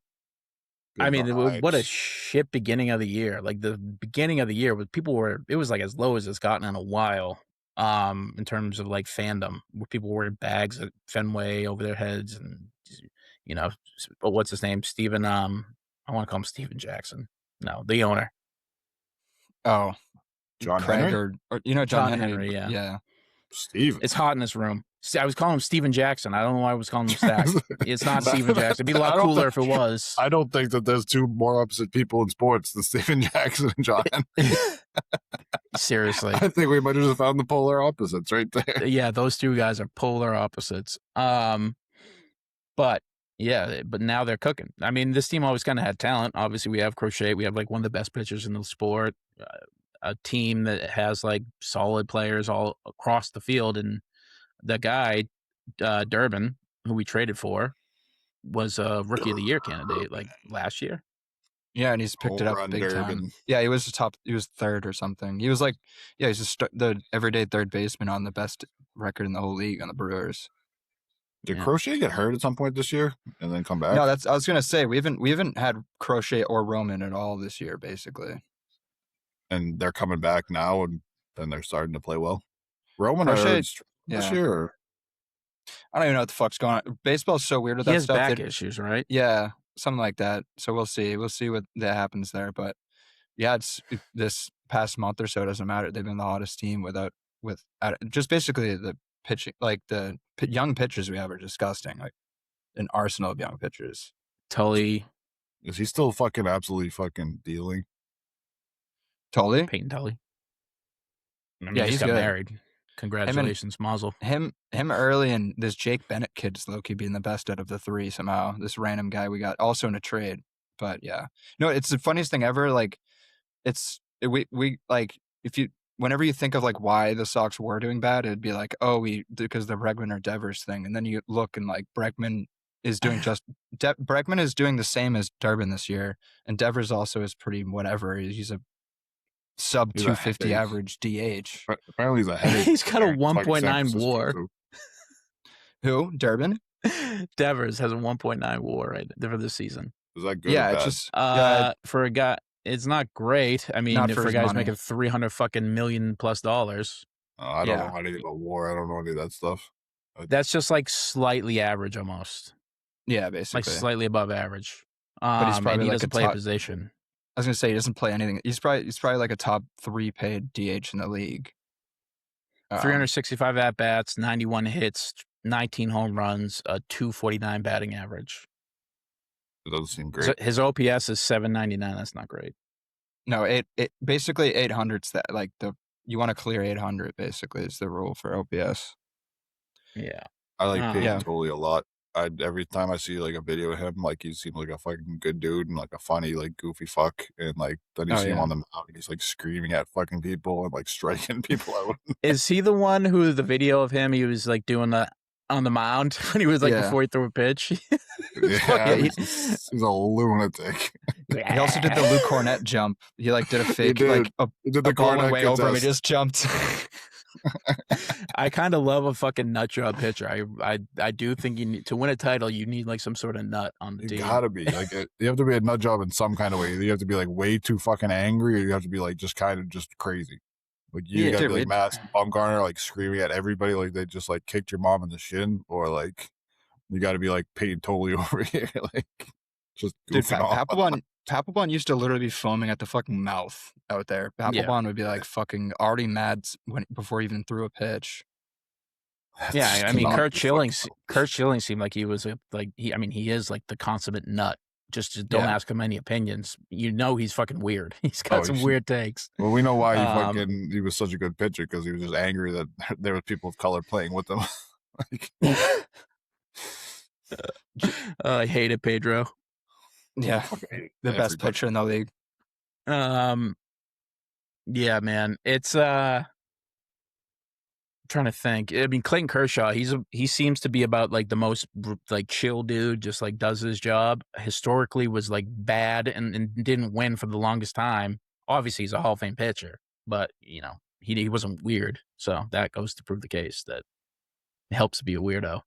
Because Madison Bumgarner's a freak. You need to and show we beat it. him. You need to Shohei came to town. Now he has a couple chips, so he's good. Yeah. And Shohei's Lincecum. like Lincecum was just weird looking. Yeah, he was never like a fiery like freak out guy. Like wasn't like crazy like that, but he's really good though. He's like a hippie dude. He wanted to which get is weird stoned in in his the own parking right. lot before every fucking game and eat a Snickers bar, and then he'd go fucking strike out 10 in fucking 7 innings. Yeah, man. So Jacob, what do the Sox have to do in your estimation to like right the ship for the second half so we can actually compete? Just trade for one more power bat. We really only have Wilson Contreras for power, like a little of Willie Abreu, but just one more big bat. I was seeing Eugenio Suarez would be an option, but yeah, just I don't want to trade Wilson. Maybe just trade Chapman for a bat is what I think we need to do. 'Cause, Please. yeah, Chapman, yeah, for off the field reasons, but also he's definitely we'd be selling high right now. He's fine this year, but he's not nearly as good as last year, and he's literally 40. So if you can get a good value for Chapman right now, that's kind of insane. Who's gonna close games? We have this guy named Guerrero who's pretty nasty, but also I think we just that stuff's always. You know what's funny is last year I kind of wanted to move Totally there. Pitching's weird. Like if you have any starting pitcher that throws serious heat, you can kind of train them into it. Bayo maybe. Bayo's a wicked good reliever, which is interesting. We have 'Cause he was Whitlock. having an awful start to the year. Dude, well, his starting pitcher ERA is like a 6, but if it's a Yeah. reliever, he's 1.5. Like he's amazing if he's not the first guy throwing, which is weird. Interesting. Steve, what do you think the Sox have to do? Keep the good vibes rolling, baby. Hell yeah, buddy. And also That's shoot about it. John Henry into the sun. That would fucking help out a lot. Yeah, don't actually do that. This is gonna be the next Minions movie. Speaking of good times, well, not so good times. In the town of Amity for Independence Month, the month of July, we are watching July. films related to American independence, July 4th holiday, and for this week's film, we decided Jaws, and I realize right now we didn't decide what the next one would be. Steve, I hope you did your research. Wet But hot American Jaws, summer, baby. Let's go. yeah, there you go. I'm glad. I knew you were looking for it. But Jaws, 1975, Steven Spielberg. When a great white shark begins killing swimmers off the resort island of Amity, water-fearing police chief Martin Brody battles a mayor more worried about tourist dollars than bodies before setting out to hunt the beast, alongside a young oceanographer and a grizzled shark fisherman. What begins as a monster movie becomes a claustrophobic three-man odyssey at sea. Shout out to the Odyssey, dropping this week. I'm going to see it on Saturday. And the film that invented the summer blockbuster. Shout out to Independence Day, one of the best summer blockbusters ever. Like we mentioned before, Roy Scheider plays Chief Martin Brody. Robert Shaw plays Quint. Richard Dreyfuss plays Matt Hooper. Lorraine Gray plays Ellen Brody. Murray Hamilton plays Mayor Larry Vaughn. Obviously directed by Spielberg, who was 27 at the time of filming. Based off a screenplay from the book by Peter Benchley. Carl Gottlieb was also the writer of the screenplay, produced by Richard D. Zanuck, scored by the classic John Williams. Released June 20th of 1975. Guys, Jaws, I mean, what do we think? And Steve, so help me God if you didn't like this fucking film. Rip Quint. Rip Quint. No, I enjoyed this film. I mean, the premise I didn't enjoy so much, but the film itself was really good. I enjoyed that. I mean, the idea of the film, sure, but like what came afterwards because of the film, I didn't. It's kind of sucks. Are you talking about the sequels? I'm talking about like the fact that everybody started killing sharks after this film because they thought like sharks were like some crazy man eaters, and like the hyped up sharks like they just hunt people for fun when they. I mean, shit. Do you know how many shark attacks there were last year that were reported in the entire world? It's like sub 5 every single time. It's way less than you'd think. It's like 68 for the entire world last year. Like every ocean. Maybe I'm thinking for like America only. I think it's like sub 5. America was like 20 or 25 or something like that last year. Really? There was like, I'm just stupid. It was like 5 in Florida or something like that alone. Like it was just people in Florida are dumb. They want to go swim with sharks and they get attacked. It's what it is. Yeah. But they made out with sharks to be some kind of like crazy man eaters that are out for blood and they just chase you. It's like it's not how it goes. The most annoying part of the movie was how much research they did into sharks. Like the one scene where the shark eats the kid in the water and like it's coming up from below and the kid's splashing and it looks like a seal. Like that's how sharks attack people. They think they're seals trying to eat them. That's what they eat.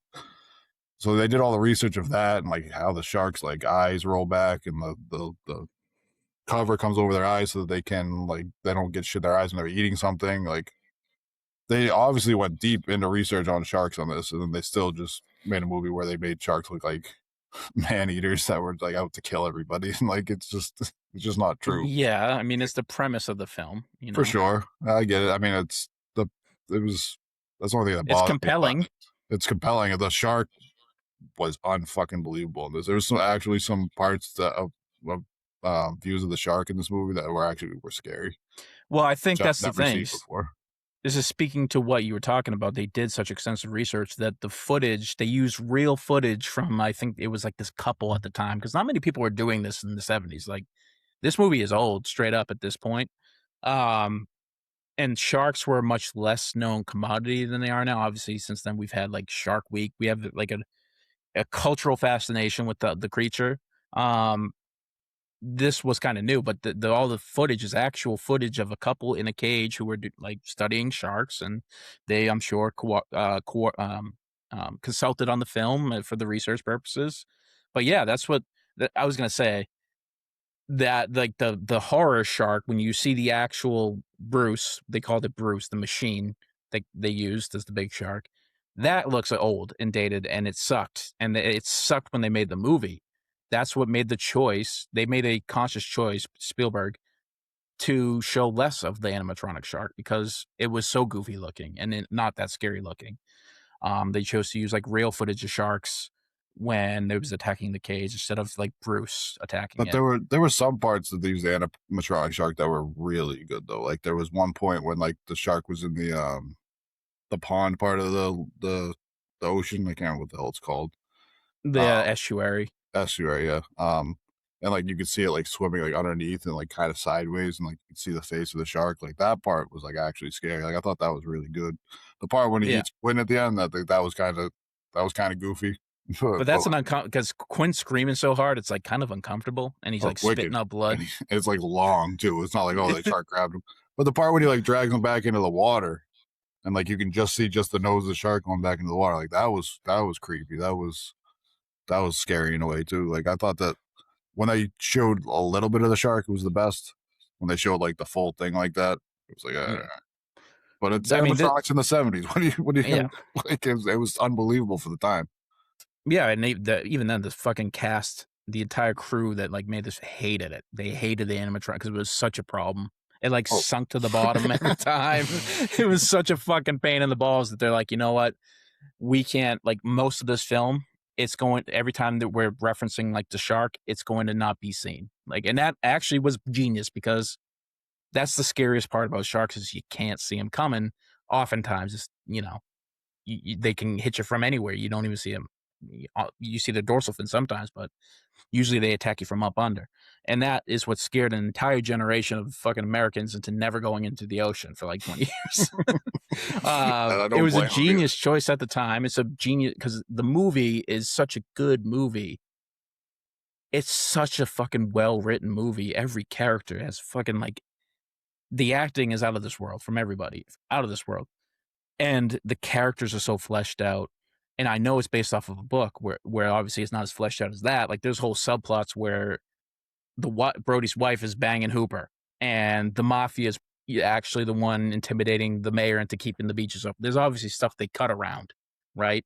Oh, I think that would have made it a lot better of a movie, honestly. I mean, I think the movie is perfect as is. I mean, I'm not saying it was a bad movie in any way whatsoever, other than the premise that I didn't like. But like, I think that like if you gave me a reason why the mayor was being such a fucking idiot and like keeping people in the water where they were gonna get eaten, like I think that if you gave me a more solid reason than, oh, we need money for the town, like I mean, that's a compelling enough reason though.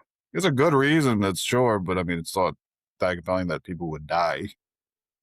I mean, it explains why he was so incessant on it, like why he was. But if you had like the mob pressure behind it, then I think that would have made it a little bit better. I would have been a little bit more understanding of him pushing for the people to be there. But if why he's like even he has the scene where he's like, Brody, my kid was on that beach too. Like my kid was in that water too. He has actual like, you know, real family stakes on it too. Like his kid's in the water. He could be next, you know. He's not. It's so he has those baked in. The mafia story does add an extra layer of why he was so compelled to keep it open at that expense. Would make him less of a villain, that's for sure. He's just a downright greedy villain. That's something I forgot, how much Brody like pleads with them, and he's just like, nah, fam, we're fucking keeping this shit open. Fuck it.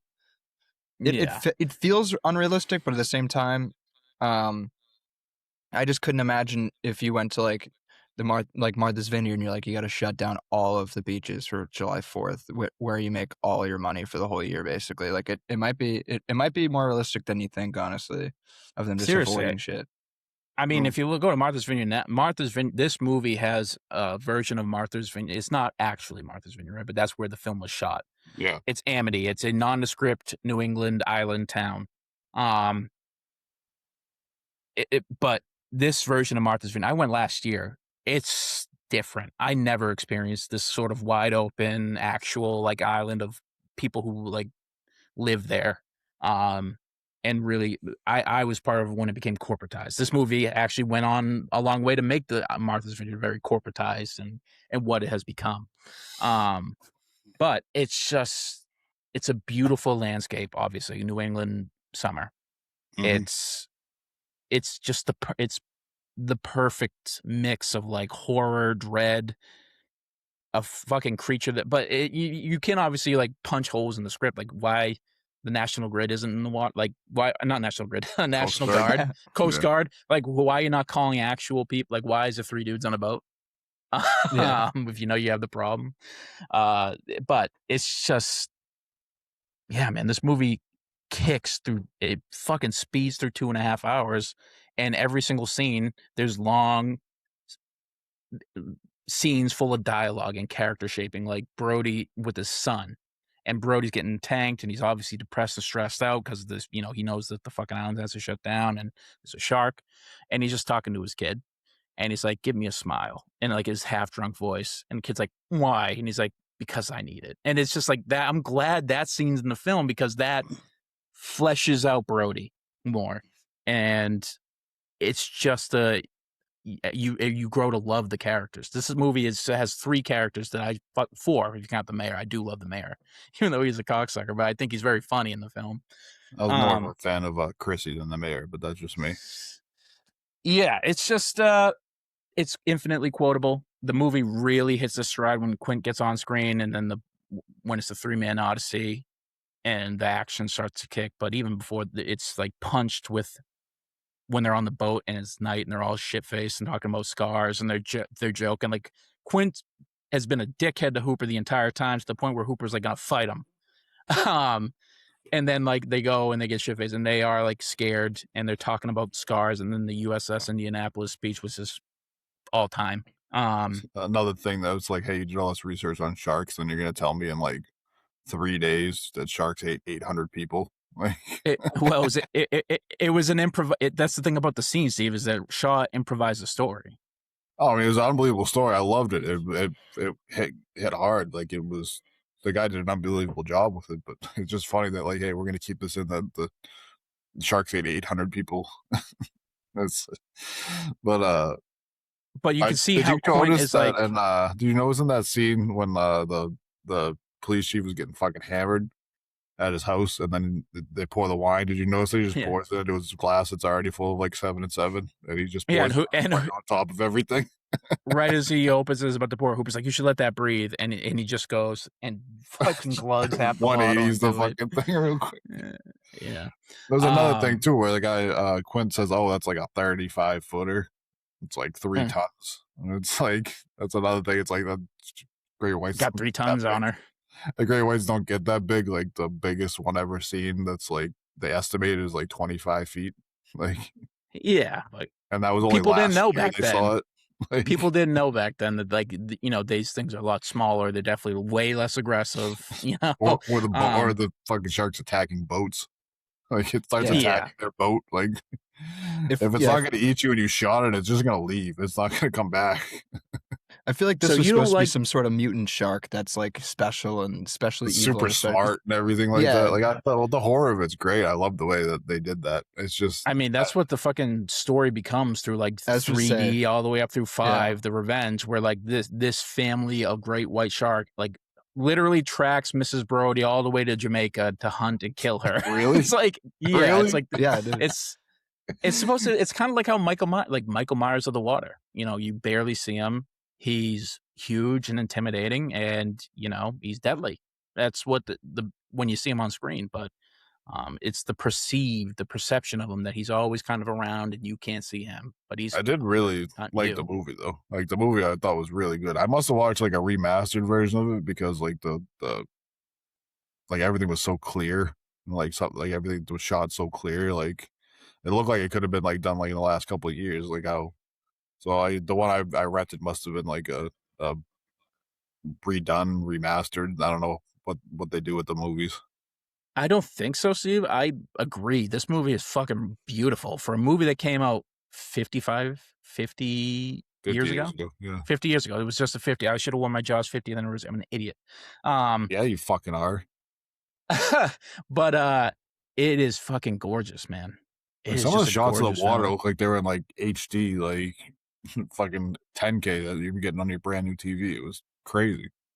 Just brilliant scenes when it just cuts to the bow of the boat and Quint is standing on the bow, just like kind of drunk, and the boat's rocking as the sun's going down. Oh, Spielberg was cooking at 27. I mean, we talked about extensively about the slew of young horror filmmakers who are 26 and 27 that are crushing shit, but like his original Curry Spielberg Baker. cooked. Yeah, Curry Barker. Yeah, Spielberg is Curry Barker. That jump scare got me. I probably didn't get you guys because you guys probably saw it coming, but like the guy with the one eye missing. Yeah, when the guy just pops out when he's down there, like no, that's still pretty scary. I didn't know it was there. I had no idea. I've never seen the movie before, so that really got me on that one. It's like it's like every scene in It where it's like, yeah, it's dated and it kind of looks dated, and I know it's all what's coming, but it still kind of scares the shit out of me because it is just genuinely horrifying to look at. The fucking tentacles hanging out of his eye. Yeah, great stuff. Who was your favorite character? I feel like Quint's easy. I mean, Quint's the best. I think Brody's awesome in this too. Yeah, Brody's like the Hooper's perfect fucking great protagonist. too. Brody's a perfect Yeah. protagonist. He's just like He steadfast wants and to just wanted. study you. Yeah, and he wanted to do the right thing from the jump and was getting stifled. And yeah, he's just a perfect protagonist. And like when he talks about how he funded his own like boat and everything like that to like research sharks, like you can tell he just fucking loved sharks. Mm-hmm. I loved his relationship with Quint too, because like Quint loved fucking what Chief, the fuck you is call him Chief? Chief? Yeah, he loved Chief because he saw him as like another blue collar guy, like another guy who was like a hard working, work with your hands, like get shit done kind of guy. He just saw Brody as some like rich fucking nerd. No, Brody is Chief. He hated Hooper. Oh, Hooper is the one that I like. That was Hooper's what I meant. Richard Dreyfuss. Yeah, he's very good in this film. Yeah, I liked Hooper a lot. He was actually one of my favorites in the film because he was just He's like, great. let's go fucking study these sharks. Let's get this shit going. Like, but like he hated Hooper because he just always like a nerd, like a rich boy nerd, city boy or whatever. And then like eventually, You got soft hands from then like counting money all your life. start showing him all the scars and like that. And then all of a sudden, like they love each other, like they get together and like that was great. I didn't like that's the a part part of the when thing. I didn't like the part when he pops up from like diving or whatever, and he's like, Quint. He's like, no. And then they kind of laughed. So I was like, okay, I don't like. Maybe you should like have a little bit more respect for the guy who just sacrificed himself almost, and like, like I don't know. They need to wrap the film up. It was already too long. I don't know. It would have been nice to have like a little bit more of emotion on that spot, but I don't know. I mean, they just knew him. They just met him. you know, like, the guy you just got hammered with last night and we're showing off all your scars.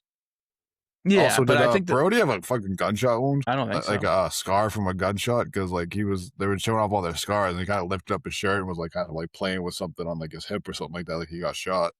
I He forget did what talk he about says, coming though. from New York, Yeah. but he never said anything about it. He kind of just let them kind of do their thing. The best part of that scene when they talk about scars, obviously Dreyfuss is being like, "Oh, what's the girl's name?" He's like, "This right here." Mary he pulls his shirt. Minot or something like that.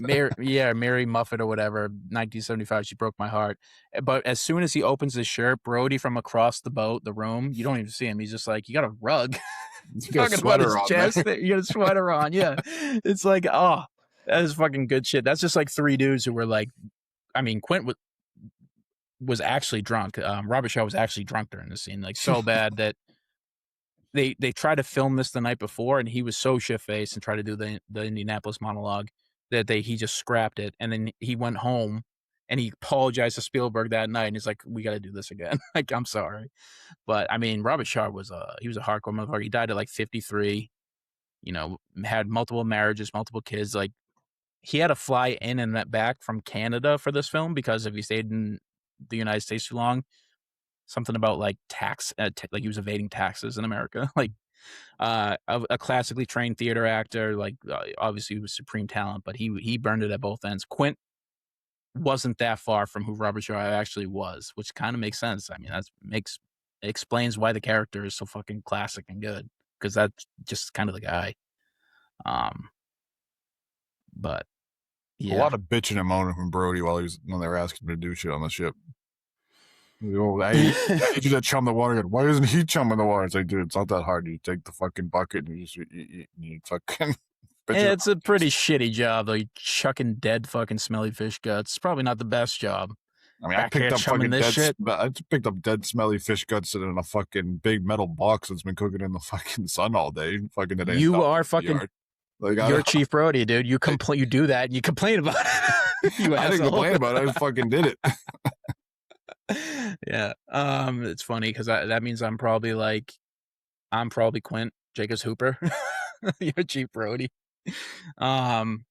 Anyways, yeah. Well, that makes sense because you are fucking commandeering this fucking ship. Like, true that. Richard Dreyfuss and Robert Shaw hated each other genuinely. Which one is Robert Shaw Richard was hit- Dreyfuss? Is that Hooper? Hooper. Dreyfuss. I don't know. Robert Shaw was constant, like incessantly teasing him and making like anti-Semitic jokes. He actually even like bet. He'd be like, "Do me a favor, I'll pay you $60,000 or whatever to get up on the top of the mast of the boat and jump off." Like he dared him to do it. Like they didn't like each other. Which kind of makes why they didn't like each other in the movie feel real. Nope, they were method acting. Yeah, Robert Shaw is definitely a method actor. He showed up drunk and he left drunker. Yeah, man. It's a What do really you guys good got? movie. Anything else on the film? No. I read that they picked they were gonna do Long Island, but then they decided to pick Martha's Vineyard because it would fit into the story better of like a small like town that needs the money from tourism and everything like that, and that's why it was all gonna get shut down. They needed to have that feel to it. Yeah. That makes sense. Also, Spielberg didn't have anybody wearing red, like in the movie, because like when the shark attacks, like the blood would be like more jarring because like the only red thing on the screen that you would see. Yeah, I mean, when Robert Shaw dies, the entire boat is blood. Like It's crazy. That- But it's left there's of it. nothing else is like red in the entire scene. Oh, another funny thing that I noticed was like, remember when he was trying to spear inside of the shark's mouth with the shit? I can't remember what it was Yeah. called. The compressed air tank. Yeah. No, not when he was shooting when Oh, the they went poison down in one? the shark tank when he was going to poison dart it in the mouth. Oh, okay.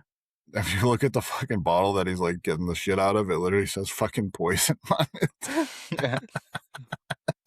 Hey, dude, it's pre-OSHA. Cut him some slack. Yeah, it was very funny. I just thought that was a wicked funny little thing that just popped up there.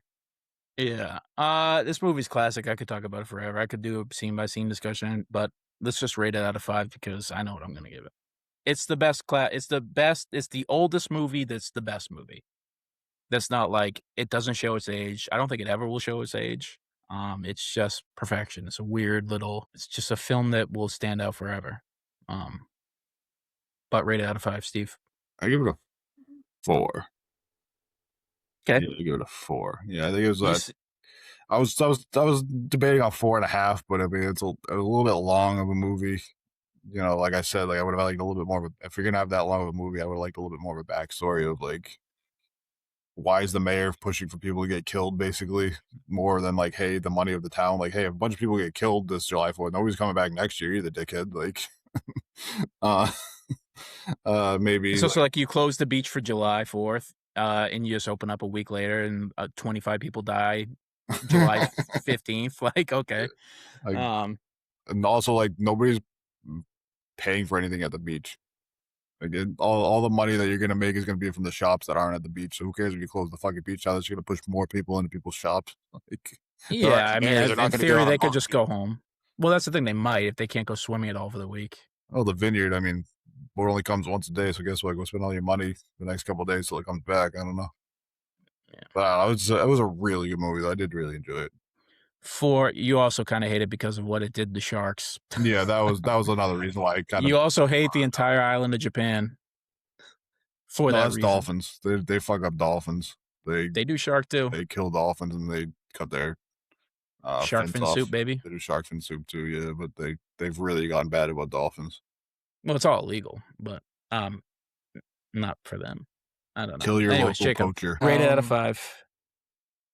I'd give it a 4.5. It's Yeah. just a very, like you're saying, it's OG and like almost like, it's funny. I was thinking that when I was watching Heat, how good it looked, and then you drop 20 years back, and it's like, wow, this movie also looks fucking really good. It's insane. Yeah. Totally. It's just I don't know what it is, like why some films, like there's a lot of films in the beginning of the 2000s that look like just shit. Yeah. Like fucking muddy, pastel-y shit. It's like when you watch but NBA footage from the 2000s and you're like, what the fuck?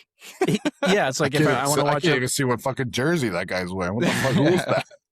I want to watch like an Antoine Walker highlight tape, and it's just like I can't even tell who's who. Like it's crazy. Looks like it's the 80s. Yeah, this movie's a 5-star. No doubt about it. It's one of the best movies ever made.